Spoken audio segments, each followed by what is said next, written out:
Bonsoir à toutes et à tous. Très heureux de vous accueillir sur ce plateau du dimanche soir avec, comme chaque semaine, mes camarades Sokhna Khadija Ndiaye. Bonsoir Khadija. Bonsoir Ali. Et professeur Ibrahim Silla. Bonsoir professeur. Bonsoir Ali. Nous sommes avec les étudiants d'ENSUP Afrique dans le public. Tout à l'heure, en deuxième partie, nous allons accueillir mesdames Koyo Kouo et madame Aïstou Cuisine qui viendront nous parler de leur actualité. Mais tout de suite, nous allons accueillir un docteur en droit privé. Il a également une quinzaine d'années d'expérience en gestion des ressources humaines. Il vient de publier aux éditions Harmattan Sénégal l'ouvrage intitulé « Droit du travail sénégalais ». Je vous prie d'accueillir M. Henri-Joël Tagoum Fombeno.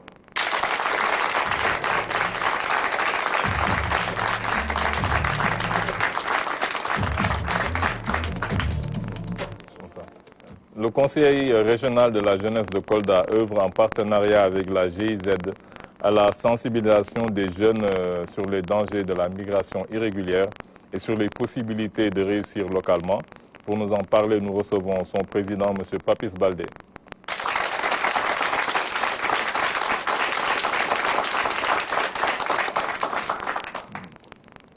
Bonsoir, M. Fombeno. Merci, bonsoir. Nous sommes très heureux de vous accueillir sur ce plateau. Comme je viens de dire, vous venez de publier aux éditions Harmattan Sénégal l'ouvrage Droit du travail sénégalais, qui est un ouvrage, un livre de 500 pages quand même, sur le droit du travail. C'est moi personnellement un ouvrage que je trouve vraiment excellent, un ouvrage qui est bien écrit, qui est bien agencé surtout pour un domaine qui parfois peut paraître un peu rébarbatif, mais que vous avez vraiment réussi à rendre accessible, même pour les gens peut-être qui ne s'y connaissent pas trop. J'ai vu que c'est quand même le travail d'une dizaine d'années, voire plus. Ouais.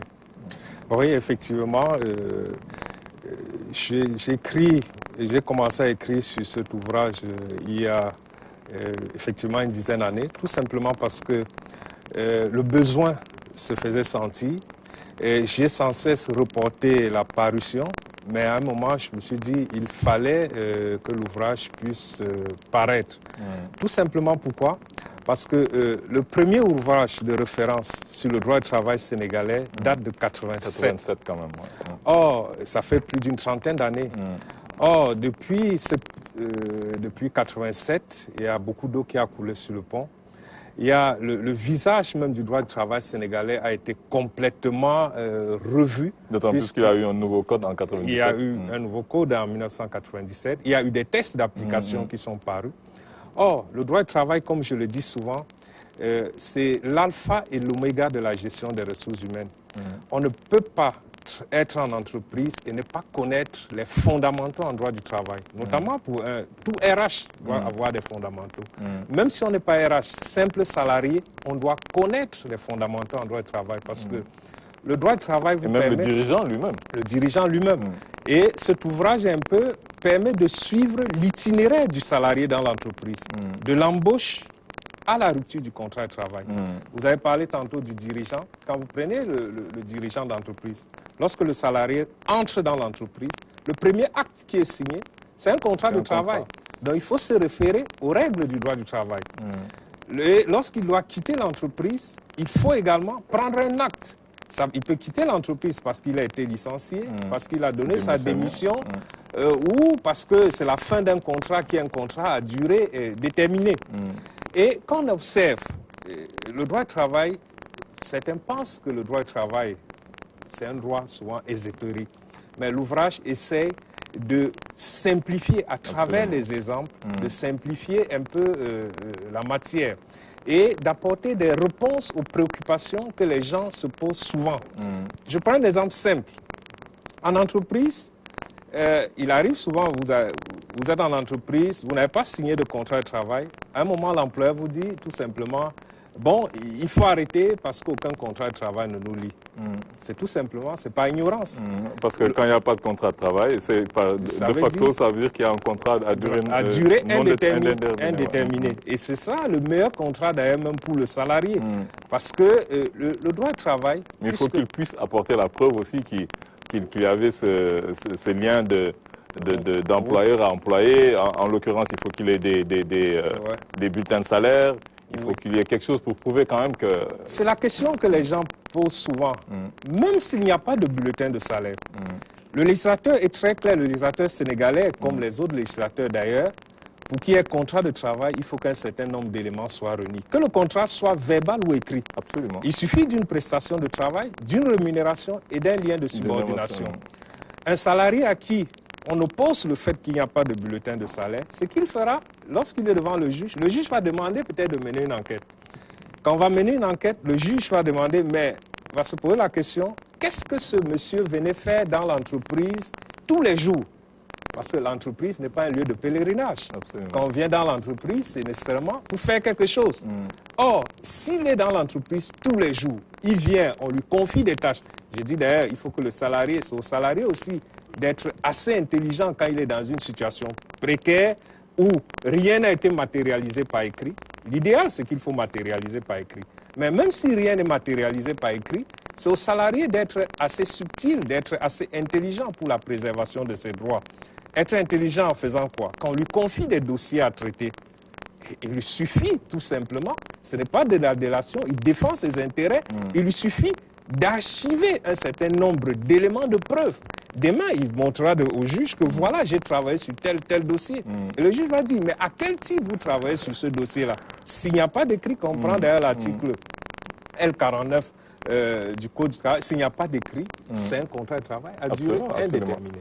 Mais là, c'est assez intéressant que vous commencez comme ça, parce que là, déjà, vous posez une logique de conflit. Et vous l'avez dit un peu dans l'ouvrage, que le droit du travail est par essence un droit qui est un peu... la relation employeur-employé est par essence une relation qui est conflictuelle. Ça, je veux dire que... est-ce que vous pensez que... je ne sais pas, entamer les choses sous cet aspect-là, essayer de venir dans un environnement pour essayer de voir comment demain je défendrai mes intérêts, qu'est-ce que je peux apporter comme preuve que voilà, je travaille. Est-ce que cette atmosphère est une atmosphère qui est propice à la productivité? Non. Et ça, je le dis d'ailleurs très souvent. Un salarié qui travaille dans des conditions de travail précaires, c'est un salarié qui n'est pas productif. S'il n'est pas absent parce que il a des problèmes psychologiquement, ça ne va pas, il est stressé, il est là, mais son esprit est ailleurs. C'est ce que j'appelle le présentéisme. Mais il revient aussi à l'employeur. Et d'ailleurs, c'est pour ça même les ressources humaines ont évolué, même la notion de directeur des ressources humaines. On parle de plus de capital humain. L'être humain, c'est une valeur qu'il faut également respecter. Parce que c'est le salarié qui produit de la richesse. L'employeur ne doit pas se dire tout simplement, ce salarié-là, on doit l'utiliser. Il faut respecter aussi ses droits. Mais à la décharge de certains employeurs, c'est tout simplement aussi parce que eux, ces employeurs ne maîtrisent pas souvent les règles. Parce qu'un employeur qui maîtrise les règles va éviter nécessairement de commettre certains bévues. Mais il y a plusieurs acteurs qui interviennent dans le domaine. Il y a l'inspecteur du travail aussi, qui doit jouer son rôle. L'inspecteur du travail, son rôle, c'est de veiller au respect de la réglementation du travail au niveau de l'entreprise. Mais avant même d'arriver à l'inspecteur du travail, on a dans l'entreprise les délégués du personnel. Le rôle du délégué du personnel, c'est de défendre les salariés. Et la différence, par exemple, un délégué syndical, c'est qu'un délégué du personnel, par exemple, il défend tous les salariés sans distinction. Absolument. Or, le délégué syndical défend uniquement, en principe, dans son syndicat. Donc, si on a des délégués du personnel dans l'entreprise, ces délégués du personnel doivent pouvoir veiller à ce qu'on respecte la réglementation. Ça, c'est assez Avant de passer la parole à mes camarades, là, vous êtes toujours dans cette logique. C'est-à-dire que vous l'avez même dit dès le départ dans votre ouvrage, que vraiment le droit du travail, parfois, c'est quelque chose de partisan et de protectionniste. C'est-à-dire qu'au départ, c'était pour défendre le travailleur. Parce qu'on se dit que le travailleur est dans une position de faiblesse et l'employeur dans une position de force. Ça, c'est a priori ce qu'on se dit. À part que c'est pas, ça ne se passe pas tout le temps comme ça. Ouais. On peut être dans un environnement propice au travail et qu'on ait des employés qui ne travaillent pas. Maintenant, je veux dire que qu'est-ce qui est prévu dans le droit du travail pour des cas comme ça? C'est-à-dire, est-ce que le juge doit tout le temps se dire que le travailleur, il est par essence faible et qu'à chaque fois qu'il y a un conflit, c'est l'employeur qui a tort? On peut avoir, par exemple, on le voit dans nos pays, beaucoup de laxisme, beaucoup d'absentéisme. Or, dans le Code du travail, une absence non justifiée est un motif de licenciement. Oui. Une seule absence non justifiée. Combien de gens sont en train de défendre leurs droits alors qu'ils se sont absentés plusieurs fois sans justification? Moi, je trouve que les employeurs sont beaucoup plus parfois patients et tolérants que les employés eux-mêmes. Parce qu'il y a beaucoup de gens qui défendent leur situation alors qu'ils étaient dans une position d'être renvoyés, je ne sais pas, une vingtaine de fois au cours de leur carrière. C'est malheureusement souvent la situation sur le terrain, mais il revient à l'employeur également de prendre ses responsabilités à certains moments. Il est vrai, il ne suffit pas de sanctionner tous les temps, il faut être pédagogue avant de sanctionner. Mais un salarié qui est constamment absent, pas constamment, ou qui s'absente souvent, et à la moindre erreur, bon, il se retourne contre son employeur. Il revient à l'employeur de constater, de faire constater. Il y a des salariés, par exemple, qui déposent souvent des certificats médicaux qui sont des certificats complaisants. Et, en réalité, ils ne souffrent pas de grand-chose, mais c'est tout simplement parfois, il n'y a même pas. J'étais allé à un baptême, ma mère est malade, parfois, il n'y a pas ça, en fait. C'est juste pour signaler que les employeurs sont beaucoup plus souples, sont beaucoup plus tolérants parfois que les employés eux-mêmes. Et ça, le droit du travail, malheureusement, ne le prend pas en compte, rien que dans son essence même. Oui, comme vous avez si bien dit, quand on prend le droit du travail, il y a une relation de subordination, effectivement. L'employeur ou l'employé, c'est quelqu'un qui est en situation de faiblesse. C'est en réalité un pauvre type. La législation essaye de mettre les mécanismes en place pour le protéger. Mais les choses ont beaucoup évolué aujourd'hui. Ce n'est plus comme avant. Je prends un exemple. Avant le Code du travail de 1997, le législateur sénégalais avait prévu, par exemple, en matière de licenciement pour motif économique, qu'il fallait l'autorisation de l'inspecteur du travail. Aujourd'hui, on n'a plus l'autorisation. Donc, il y a une certaine flexibilité. Il y a une certaine flexibilité. Et ça, c'est dû d'ailleurs avec la crise économique qu'il y a eu et tous les problèmes qu'il y a eu. Les partenaires, les bailleurs de fonds, les institutions de Bretton Woods ont dit dans la plupart des pays africains que c'est l'entreprise qui crée l'emploi. Si c'est l'entreprise qui crée l'emploi, il faut protéger l'entreprise et non le salarié. C'est pour ça d'ailleurs, certaines dispositions du Code du travail ont été assouplies. Vous allez voir aujourd'hui, il y a plusieurs types de contrats précaires qui n'existaient pas avant. Précaires entre guillemets. Oui, c'est des contrats. Parce que déjà dire précaire, là, on est en train de faire un jugement de valeur. Oui, mais moi, je pense exactement que, je pense objectivement que ce sont des contrats précaires. Je prends un salarié qui a un CDD. Parce que le CDD, c'est même le meilleur des contrats précaires. Un salarié qui a un CDD, je dis souvent, c'est lorsqu'on a un boulot, on a un job, qu'on pense fonder un foyer. Je dis souvent, vous avez un CDD, vous allez voir, vous allez dans une famille, vous dites tout simplement, je viens demander la main de votre fille. Les parents vont dire, mais après le CDD, on fait quoi?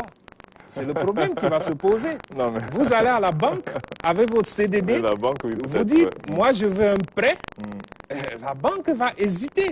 Va dire, mais vous avez un CDD de 6 mois, peut-être renouvelable. Mais après les 6 mois, quelle est la garantie que j'ai que ce prêt sera remboursé?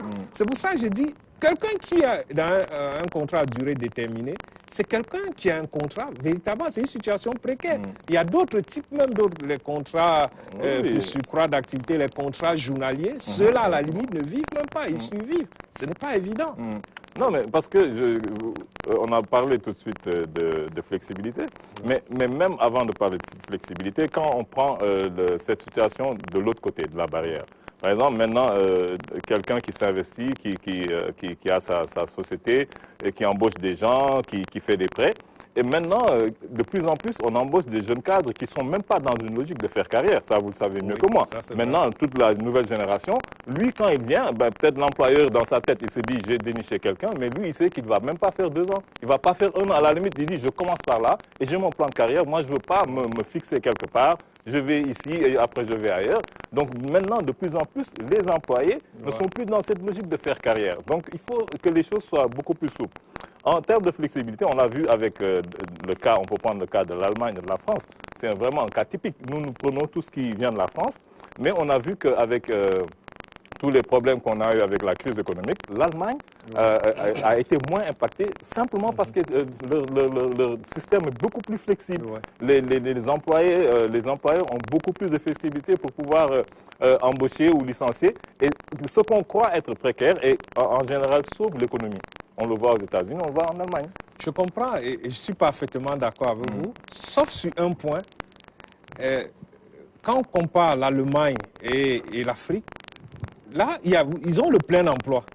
Ce qui fait que, même si... grâce à la flexibilité, ils ont le plein emploi parce que c'est ce que les Français leur opposent. Ils leur disent le plein emploi allemand, nous, on n'en veut pas. Parce que pour eux, ce plein emploi allemand, c'est de la précarité d'après ce qu'ils disent. C'est ça le problème. Moi, je crois qu'il faut aller pas à pas avant d'aboutir à cela. Et on va y arriver. Quand on regarde un pays comme le Bénin aujourd'hui, déjà, le CDD a évolué. On peut signer plusieurs CDD, alors qu'au Sénégal, c'est limité. Voilà. C'est limité. Mais c'est tout simplement parce que aussi, et le droit également, c'est le reflet de la vie en société, mais il existe aussi des outils qui permettent de fidéliser le salarié. C'est vrai, il y a des salariés, quand ils arrivent, ce n'est pas pour faire carrière, c'est pour peut-être avoir une petite expérience et aller ailleurs. Absolument. Mais en matière de ressources humaines aujourd'hui, des outils ont été développés pour que le salarié puisse rester dans l'entreprise. Il y a certains prêts, il y a ce qu'on appelle les périphériques de rémunération, ça peut être des périphériques éloignés, ça peut être une bonne assurance retraite, ça peut être des vacances, un certain nombre de choses qui permettent peut-être aux salariés de rester dans l'entreprise. Il y a même les stock options. Il faut permettre aux salariés, et ça, dans les entreprises asiatiques, américaines ou anglo-saxons, on permet aux salariés de pouvoir avoir des parts dans l'entreprise. Un salarié qui sait qu'il a des parts dans l'entreprise, il traite l'entreprise souvent comme la prunelle de ses yeux. C'est vrai. C'est un domaine qui m'intéresse particulièrement. C'est pour ça que je marche un peu sur la demande de mes camarades. Je vais passer la parole à Khadija. Bonsoir, monsieur Tagoum Fombeno. Merci, bonsoir. Merci pour cet ouvrage, comme l'a dit Aliou, très riche et riche d'enseignements pour toutes les personnes qui seraient intéressées par le droit du travail, ou tout travailleur ou employeur, tout simplement. Nous sommes à une ère où on parle beaucoup d'auto-emploi, où on parle beaucoup de création d'entreprises, et on a beaucoup de jeunes chefs d'entreprise qui n'ont pas de notion, de véritable notion en droit du travail. Ils recrutent, ils licencient, ils prennent des stagiaires à tout va, mais sans vraiment savoir ce qu'il y a derrière. Ça ramène à la question de la formalisation des entreprises, parce qu'une entreprise qui est informelle, ou qui nage qui a une formalité partielle, c'est-à-dire avoir un INEA, un registre de commerce, mais ne pas s'acquitter des charges sociales, c'est aussi un facteur de précarité pour la sécurité sociale des employés. Vous n'en avez pas beaucoup parlé dans cet ouvrage, je vais m'en dire sommairement, mais je sais que vous avez sorti un autre ouvrage qui traite essentiellement de la sécurité sociale. Est-ce que vous pouvez revenir rapidement sur les conditions minimales pour un employé d'exiger cette sécurité sociale-là auprès de son employeur? Merci. Pour revenir à votre question, les minima vraiment pour un salarié qui accède à la vie professionnelle, les minima qu'il peut exiger de son employeur, c'est déjà qu'il ait un contrat de travail. Et dans ce contrat de travail, il faut qu'il vérifie un certain nombre d'éléments. Il faut un certain nombre d'éléments dans le contrat de travail. Il faut qu'on indique déjà son emploi. C'est quel emploi qu'il doit faire dans l'entreprise. Ça, c'est très important. Il faut qu'on précise également sa classification. Il faut qu'on précise la rémunération. Et j'aime dire d'ailleurs qu'il est souhaitable, lorsqu'on négocie son contrat de travail, de négocier une rémunération en net. Ça permet d'avoir une idée après les charges, quand les charges... Parce que si on prend en brut, Après, quand on va voir les charges salariales, on peut tomber de nu. Donc, il est souhaitable de négocier en net. Et quand on arrive dans l'entreprise, il y a un certain nombre de démarches que l'employeur doit accomplir. L'employeur doit affilier le salarié à la caisse de sécurité sociale. Ça permet de protéger le salarié contre les risques d'accidents de travail, contre les maladies professionnelles. Ça permet également, il y a ce qu'on appelle le risque famille. Lorsque, par exemple, la femme est en état de grossesse et tout, il y a des allocations prénatales qui sont payées, il y a l'indemnité journalière de congé de maternité. Ça, c'est un certain nombre d'éléments. Il faut affilier le salarié également à l'IPRES, l'institution de prévoyance sociale du Sénégal. Si c'est un cadre, il doit être affilié à 2 régimes. Le régime général, qui est pour tous les salariés, et le régime complémentaire, qui est pour les cadres. Il faut affilier également le salarié auprès d'une IPM. Ça, c'est important. Mais il ne suffit pas que l'employeur dise « j'ai affilié ». Ce que le salarié doit faire constamment, au moins une fois par an, il doit se déplacer pour aller à l'IPRES. Il dit « je travaille dans telle entreprise et je vais vérifier si mes cotisations sont versées ». Parce que sinon, s'il attend la retraite, il n'aura que ses yeux pour pleurer. Parce que qu'on cotise pour le salarié dans ces institutions, notamment l'IPRES, c'est pour permettre d'assurer les vieux jours du salarié. Mais s'il arrive à la retraite, il se présente à l'IPRES, on lui dit, on n'a jamais cotisé. Parce que sur le bulletin, ça apparaît que les prélèvements sont faits. Mais souvent, ce n'est pas évident que les versements se font. Donc, il faut que le salarié fasse ces vérifications.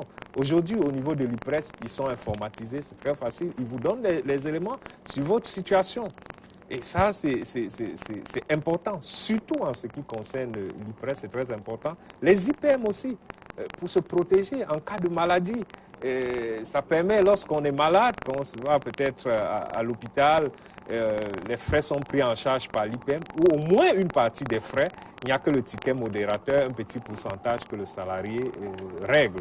Ça, le salarié doit veiller sur ça quand il est en entreprise. Le droit du travail a beaucoup évolué au Sénégal depuis 1997, mais est-ce qu'il y a aujourd'hui des mesures qui devraient être revues, des clauses ou des articles précisément qui méritent d'être revus? Je prendrai un exemple. J'ai souvent entendu dans le milieu des startups la référence au télétravail.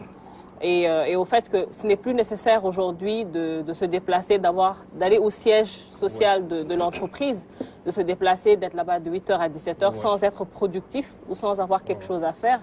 Et que le plus efficace aujourd'hui, ce serait peut-être même de rester chez soi, si on prend en charge la conjoncture actuelle du pays, les embouteillages, tout ce qu'il y a comme coût du transport. Qu'est-ce qu'on devrait refaire aujourd'hui? Les femmes aussi, elles parlent beaucoup du congé maternité. J'ai entendu des associations féminines réclamer plus de semaines pour les congés maternité. Est-ce qu'aujourd'hui c'est pertinent, dans la situation actuelle où se trouvent nos pays africains et le Sénégal en particulier, de revoir certaines... Votre question est très pertinente. Je commencerai par la question du télétravail. Ce qu'il faut dire, c'est que le droit du travail sénégalais aujourd'hui est conçu autour du présentiel, la présence du salarié dans l'entreprise. Le droit du travail doit évoluer par rapport à ce point. Je prends un webmaster. Il n'a pas besoin d'être dans l'entreprise pour faire son job, pour mettre à jour le site internet de l'entreprise, pour travailler sur les bases de données. Il peut rester à distance et le faire. Pour preuve, plusieurs entreprises aujourd'hui sous-traitent ce volet à des structures qui sont situées à l'autre bout du monde. Donc le salarié n'a pas nécessairement besoin d'être présent. Donc sur ce point, et il n'y a pas que le télétravail, il y a ce qu'on appelle aussi le travail nomade. Aujourd'hui, le salarié travaille un peu partout, il se déplace même avec son bureau. Il travaille les week-ends, même quand il est ailleurs, il travaille, mais on a pris en compte cet aspect-là. Il faut que ça évolue. Et avec la numérisation, vous prenez par exemple aujourd'hui,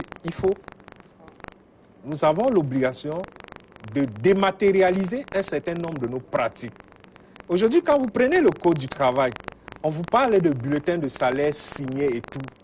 Vous avez une entreprise de 10 000 salariés. Quel directeur de ressources humaines ou employeur va imprimer chaque bulletin, le signer et remettre aux salariés? Non, c'est dépassé. Parce que déjà, en termes ce sont des coûts. Et en termes de protection de la nature, pour faire un clin d'œil aux écolos, ce n'est pas une bonne chose. Donc, il faut penser à la dématérialisation. On parle des bulletins du registre employeur qui doit être paraphé, coté. Même les relations syndicales, les relations avec les travailleurs, la question doit évoluer. Parce qu'on vous parle d'un certain nombre de registres. On vous parle du registre des délégués du personnel où on doit inscrire, ou le registre de sécurité, un certain nombre d'éléments. On doit mettre à la disposition des salariés une fois tous les 15 jours ou 2 fois par mois. Mais on n'a plus besoin.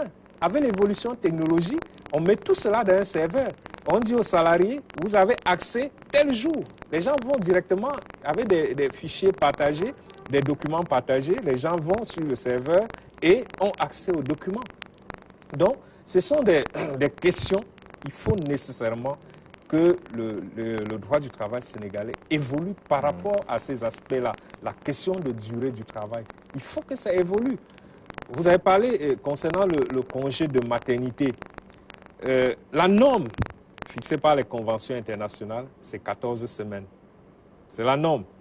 6 semaines avant la période présumée de l'accouchement, 8 semaines après l'accouchement. Mais le législateur sénégalais aussi a prévu que si les choses ne se passent pas bien, la femme a la possibilité de prolonger de 3 semaines. Donc, ce qui veut dire, moi, à mon avis, les 14 semaines, ce n'est pas peu. Ce n'est pas peu. 14 semaines, j'estime, c'est raisonnable. C'est raisonnable. Quitte à ce que aussi, parce qu'il faut aussi se mettre à la place de l'employeur. Ça, c'est très important. Il faut se mettre à la place de l'employeur qui aussi a besoin de faire fonctionner l'entreprise. Parce que quand vous prenez 14 semaines, plus 3 mois, plus 3 semaines, ça fait déjà beaucoup. Ça fait 4 mois, presque 5 mois. Plus les congés annuels, ça peut faire 5 mois dans l'année où la femme sera absente. Il faut aussi se mettre du côté de l'employeur. Donc, raisonnablement, 14 semaines, ça tient. Surtout que la femme également, après l'accouchement, elle a droit chaque jour à 1 heure d'allaitement. Est-ce que ce n'est pas petit, on va dire? Est-ce que l'heure suffit? Parce qu'on est dans un pays où, par exemple, le ministère de la Santé milite à des programmes pour sensibiliser les femmes à allaiter au moins 6 mois avec le lait maternel. Oui. Il y a un peu d'incohérence quand on demande aux femmes d'allaiter pendant 6 mois avec le lait maternel et qu'à côté, on n'a que 2 mois de congé de maternité. Donc 2 mois pendant lesquels on est avec son enfant et pendant 4 mois, il faut alterner avec... C'est des petits exemples que je peux donner. Oui, moi, je comprends, vous avez parfaitement raison. La convention numéro 187 de l'OIT sur la maternité prescrit même d'ailleurs de prévoir des crèches maintenant dans les entreprises. Ça va permettre de régler ce genre de questions. Mais nous ne devons pas ignorer également nos niveaux de développement. Moi, j'estime que nous n'avons pas encore atteint ce niveau-là. Il faut aller pas à pas. On va peut-être corriger en marchant. Mais sinon, à mon avis, 14 semaines, c'est raisonnable. Encore qu'il y a des pays africains qui sont en deçà de 14 semaines. Il y a des pays africains qui sont à 12 semaines. Et il y a des pays, même voisins du Sénégal, d'ailleurs, pendant les congés de maternité, la caisse ne prend pas en charge la femme. Parce que pour eux, ils estiment que, oui, pourquoi prendre en charge la femme pendant les congés de maternité, que ce n'est pas une maladie. Or, non. Or, si on ne prend pas en charge la femme, parce qu'il faut nécessairement prendre en charge la femme parce qu'elle n'a pas de rémunération. Mais je crois que les femmes devaient plutôt se battre sur un point. À ce sujet, d'ailleurs, il y a quelques années, j'avais eu un entretien à l'IPRES avec les responsables de l'IPRES. Quand vous prenez 2 femmes qui sont en congé et 2 femmes qui ont fait carrière, une a eu des congés de maternité ou a eu des naissances durant sa carrière, l'autre n'a pas eu de naissances. Quand vous allez voir à la fin de leur carrière, vous allez voir, en termes de cotisation, ce n'est pas la même chose. Vous savez, quand vous êtes en congé de maternité, l'employeur ne paye plus votre rémunération. C'est la caisse de sécurité sociale qui vous verse une indemnité. Et cette indemnité, il n'y a pas de retenue là-dessus. Vous voyez, vous observez, il y a des trous en réalité. Quand vous observez bien, il y a des trous. Pour une femme qui a cotisé et pour une femme, disons, pour une femme qui a eu des maternités, pour une femme qui n'a pas eu de maternité, ce n'est pas la même chose. Moi, je crois que c'est sur ce point-là, peut-être, que les femmes doivent essayer d'appuyer pour que les choses puissent évoluer. Bonjour, M. Tagom Fombeno. Merci beaucoup. En tout cas, félicitations pour ce travail. Vous avez fait un travail énorme et extrêmement méticuleux concernant le droit du travail. C'est un travail qui vous a pris peut-être plus de 17 ans et vous avez fait preuve de générosité. Ça, je le rappelle souvent. Les chercheurs, les universitaires ont pour mission, encore une fois, de transmettre leur savoir aux populations, aux secteurs qui sont intéressés par leur savoir. Vous avez fait donc, un ouvrage extrêmement intéressant qui mérite en tout cas de figurer dans le panier des cadeaux de fin d'année destinés aux employés et peut-être même aux employeurs. Parce que ça pourrait aider les employés, les travailleurs à connaître leurs droits. On dit souvent en droit, nul n'est censé ignorer la loi. On pourrait dire nul n'est censé ignorer ses droits, mais l'on se rend compte dans nos sociétés, on ignore souvent ses droits et certains peuvent profiter de cette ignorance pour abuser, exploiter, maltraiter. Et donc, vous rappelez des choses extrêmement importantes. C'est un ouvrage qui mérite de figurer dans la bibliothèque de tous les chefs d'entreprise, employeurs, employés. Tout le monde devrait avoir cet ouvrage. D'autant plus que vous abordez des thématiques intéressantes. Le décès, la fin des rapports de travail, ensuite la grève, l'indemnité, la maternité, la maladie. Vous abordez la problématique des règles d'hygiène dans l'entreprise, les prolongations particulières, les heures supplémentaires, le bulletin de paie. Il y a pas mal de thématiques qui figurent dans cet ouvrage qui méritent en tout cas, encore une fois, d'être posées dans tous les bureaux pour que les gens aient une parfaite connaissance de leurs droits. Il y a un secteur, malgré tout, qui peut poser problème. Vous rappelez, vous êtes dans une approche, on va dire, normative. Vous rappelez la règle de droit. Vous dites ce que le droit prévoit en termes de droit du travail. Quand on observe notre société, on a le sentiment qu'il y a des domaines qui échappent au droit du travail. Ça peut être un sentiment. Je prends un domaine bien précis, la domesticité. Ceux qui viennent remplir un certain nombre de tâches dans les foyers qu'on leur a confiées. On a le sentiment que dans ce secteur bien précis de la domesticité, il n'y a aucun droit qu'on peut abuser. Qu'est-ce que vous pouvez nous dire par rapport à ça? Est-ce qu'il n'y a pas une fragilité des cadres réglementaires concernant la domesticité? C'est ce que je dis très souvent. Vous avez parfaitement raison d'ailleurs. Ce qu'on appelle les gens de maison. Il y a une convention qui vient d'être signée, adoptée, une convention de l'OIT. Je crois que ça doit être la 189 ou la 188 de l'OIT qui a été signée sur les gens de maison. Et malheureusement, c'est un peu la triste réalité, très peu, peut-être très peu ont un contrat de travail écrit. Parce que objectivement, quand vous prenez ces personnels de maison, ce sont des salariés au sens strict du terme. Parce qu'ils accomplissent une prestation de travail. Ce sont des salariés au sens strict du terme. Il y a prestation de travail, il y a rémunération, il y a lien de subordination. Et si l'une d'entre elles saisit les tribunaux, le contrat ou la relation sera requalifiée. Le juge va requalifier ça en contrat de travail. Sauf que vous comprenez bien, nous sommes dans des cultures politiques et dans des sociétés qui ne vont pas certainement, qui ont un rapport au travail, aux gens de maison, comme vous l'appelez, qui est assez particulière, cette relation-là. Parce que autant dans l'entreprise classique, on ne va pas vous permettre un certain nombre de choses. Vous n'allez pas prendre votre douche chez l'employeur, vous n'allez pas manger chez l'employeur, etc. On a l'impression qu'il y a une sorte de deal entre les employés et les employeurs qui fait qu'à un moment, tout le monde qui va déclarer ses employés, si on essayait de mesurer, d'avoir des indicateurs, souvent c'est le personnel diplomatique international qui vient dans un pays qui fait attention par rapport à ça. Mais sinon, nous tous, dans tous les foyers, on le sait, les femmes, les gens qui travaillent dans nos maisons, les gardiens n'ont pas de contrat de travail. Et ça, est-ce que là, on n'a pas un problème avec le droit? Certains disent que le droit souffre d'un déficit de réalité. Est-ce qu'on peut appliquer cela au droit du travail? Est-ce que le droit du travail souffre d'un déficit de réalité? Le droit doit normalement s'appliquer dans ce domaine-là. Ça ne souffre d'aucun doute. Et d'ailleurs même, il y a également une convention collective qui concerne les gens de maison. Il y a une convention collective qui malheureusement n'est pas véritablement appliquée. Tout simplement aussi, c'est que c'est un domaine, quand vous regardez très bien, il y a beaucoup de liens de famille. Le personnel de maison qu'on emploie, c'est souvent des proches, des parents. Et souvent notre culture, à raison ou pas à raison, on trouve mal que quelqu'un de la famille a trait vous attraient en justice parce que, etc., etc. Mais dans tous les cas, si on regarde aussi objectivement ces gens de maison, c'est vrai, on va dire, ils mangent à la maison, ils prennent leur repas sur place, disons, leur doux, font leur linge, la lessive sur place. Mais il faut aussi regarder combien ces gens ont comme salaire. Parce que le législateur sénégalais a fixé quand même un salaire minimum garanti pour tout le monde. Ce salaire minimum garanti-là, ça s'applique à tout le monde, sans exception.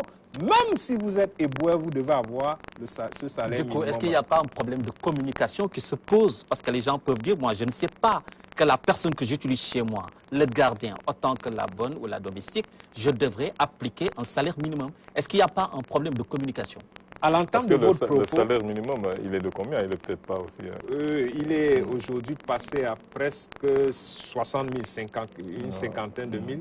Parce que ça a augmenté, ça va encore augmenter dès le 1er janvier. Parce que de plus en plus, les employés de maison sont payés quand même 60 000, 70 000, 75 000, même plus parfois. Et il a dit à l'entame de son propos, « Nemo censare ignorare le rem ». Nul n'est censé ignorer la loi. Si vous allez devant les tribunaux, vous dites « oui, mais je ne savais pas ». Est-ce que cela ne fait pas partie des fictions juridiques, comme j'aime le dire? Oui. Parce que finalement, nul n'est censé ignorer la loi, mais tout le monde ignore la loi ou fait semblant d'ignorer la loi. Parce que c'est très compliqué tout ça. Oui. Et c'est là une autre question. À qui ça pourrait profiter, ces dispositions, cette législation? C'est des gens, quelquefois, qui n'ont pas accès. C'est des ouvrages, c'est un ouvrage très technique, c'est formulé en français, censé protéger un travailleur qui ne parle pas français, qui a une totale méconnaissance des dispositions juridiques, etc. Est-ce que finalement, ce droit qui est censé protéger, tout à l'heure vous avez parlé du délégué, qui doit, encore une fois, mais quand on parle des domestiques, des gardiens dans les maisons, tout ça, ça pose problème. Est-ce que finalement, qui va les défendre? D'autant plus qu'on a le sentiment que ces gens sont écartés des syndicats et de toute forme de collectivité. Non, ils ne doivent pas être écartés. En réalité, moi je dis, vous avez bien dit, ce sont les syndicats qui doivent les défendre. Et les syndicats doivent pouvoir les former, sensibiliser ces salariés sur leurs droits. C'est très important, puisque ce sont des salariés. Ils ne sont pas des parias de la société. Ils ont des droits. Ils aspirent aussi, à la fin de leur retraite, à un certain âge, de pouvoir se reposer et de bénéficier d'une retraite. Donc les syndicats ont du travail. Et les syndicats ne doivent pas seulement s'occuper de ceux qu'on connaît, qui sont dans la fonction publique. C'est surtout de les regrouper, de les sensibiliser, de communiquer. De discuter. Surtout que le Sénégal a pris part, je dis très bien, à l'avant-dernière convention qui traite des gens de maison, dont il est temps, et puisque l'OIT s'y met déjà, je crois les choses vont bouger. En tout cas, nous avons été très heureux de vous avoir sur ce plateau. Comme Ibrahim vient de le dire, c'est vraiment un ouvrage majeur, vraiment qu'on conseille à tout le monde. Je ne sais pas si M. Baldé a un mot à dire par rapport à ça. Oui, c'est de féliciter. Hein. En tout cas, je crois que c'est un ouvrage qui doit être sur la table de tout le monde, comme vous l'avez dit. Non seulement pour ceux qui cherchent du travail, pour les chefs d'entreprise, mais également pour les travailleurs. En tout cas, on vous félicite. Merci beaucoup. Donc, je rappelle que c'est publié aux éditions L'Harmattan Sénégal, droit du travail sénégalais. Vous allez rester avec nous, on va terminer cette première partie avec M. Baldé. M. Baldé qui nous vient de Kolda. Je rappelle que vous êtes le président du Conseil régional de la jeunesse de Kolda. Vous êtes en partenariat avec la GIZ dans le cadre du programme Réussir au Sénégal pour un peu sensibiliser les jeunes sur les dangers de la migration irrégulière et pour montrer que vraiment on peut réussir ici au Sénégal. Absolument. Bonsoir encore, bonsoir à tout le monde. Bonsoir à ce serment public. Vraiment, c'est un plaisir d'être là avec vous et de parler de ce partenariat-là aujourd'hui qui nous lie avec la GIZ. Je crois que c'est un partenariat qui est venu à son heure. La GIZ aujourd'hui est en train de révolutionner aujourd'hui la jeunesse sénégalaise, et en tout cas celle de Kolda en particulier. Je crois que la lutte contre l'immigration clandestine avait chuté il y a pas longtemps, mais bon, avec les dernières informations qu'on a encore à la télé et autres, on sent en tout cas qu'il y a encore du travail à faire, mais nous sommes sûrs qu'avec ce partenaire-là, nous allons pouvoir aller loin. Parce qu'on pensait que la jeunesse coldoise n'était pas vraiment affectée par ça. On pensait que c'était plus ceux qui sont vers Dakar, vers la côte qui allaient plus dans les pirogues. Ah non, non, non. Si vous voyez bien les informations et les statistiques, en tout cas depuis le début de ce fléau-là, les régions de départ constituent aujourd'hui les régions du Sud. Donc naturellement, Kolda est l'une des régions les plus impactées par ce phénomène-là. Je considère que chaque mois, en tout cas, nous avons des jeunes qui meurent au niveau de la Méditerranée, comme au niveau du Sahara également. Donc Kolda reste une région sérieusement impactée par ce fléau-là. Qu'est-ce que vous faites concrètement maintenant pour essayer d'éradiquer ce fléau, comme vous dites? Alors, avec la GIZ,